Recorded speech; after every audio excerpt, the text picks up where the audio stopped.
आपने पहले किया था कैश फ्लो स्टेटमेंट। तो कैश फ्लो स्टेटमेंट जब आपने तैयार करनी है तो उसके लिए आपको कुछ कैलकुलेशन की ज़रूरत पड़ती है। तो उसमें जैसे कैलकुलेशन है हमारे पास एक नेट प्रॉफिट बिफोर टैक्स, ठीक है। फिर उसके बाद आपको कैश फ्लो स्टेटमेंट बनाई थी तो उसमें ए पार्ट था, बी पार्ट था, सी पार्ट था, ठीक है। तो ये सारे के सारे पार्ट्स जो हैं इनकी कैलकुलेशन कैसे करनी है तो इसके बारे में आपको मैं बता रहा हूँ, तो इनको आपने अच्छी तरह से देख लेना। तो हमारी सबसे पहले कैलकुलेशन है calculation of net profit before tax and extra ordinary items. तो आपने जब ये नेट प्रॉफिट बिफोर टैक्स पता करना है तो उसके लिए आपको कौन कौन से स्टेप उठाने पड़ेंगे, ये देखो। सबसे पहले आपने पता करना है नेट प्रॉफिट।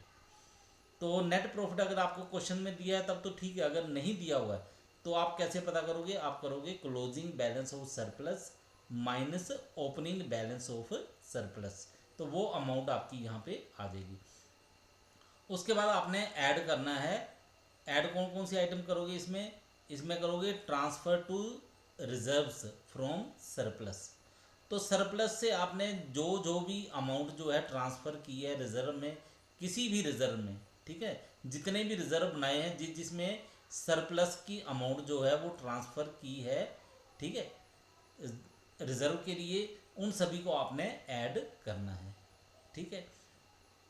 उसके बाद आप ऐड करोगे प्रोपोज्ड डिविडेंड। तो ये आइटमें देखो, ये जितनी भी आइटमें होंगी ज़्यादा करके वो सारी की सारी करंट ईयर की ही होंगी, ठीक है।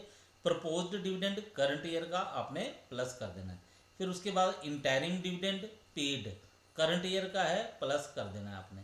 Provision for tax current year की है, प्लस कर दोगे आप, ठीक है। एक्स्ट्रा ऑर्डनरी आइटम डेबिटेड, इसके अलावा कहते हैं कोई और भी एक्स्ट्रा ऑर्डनरी आइटम जो है जिसको कि डेबिट किया गया है सरप्लस में यानी कि प्रॉफिट एंड लॉस अकाउंट में, तो उसको भी आपने ऐड करना है, ठीक है। उसके बाद लेस, लेस क्या करोगे आप, रिफंड ऑफ टैक्स, ठीक है।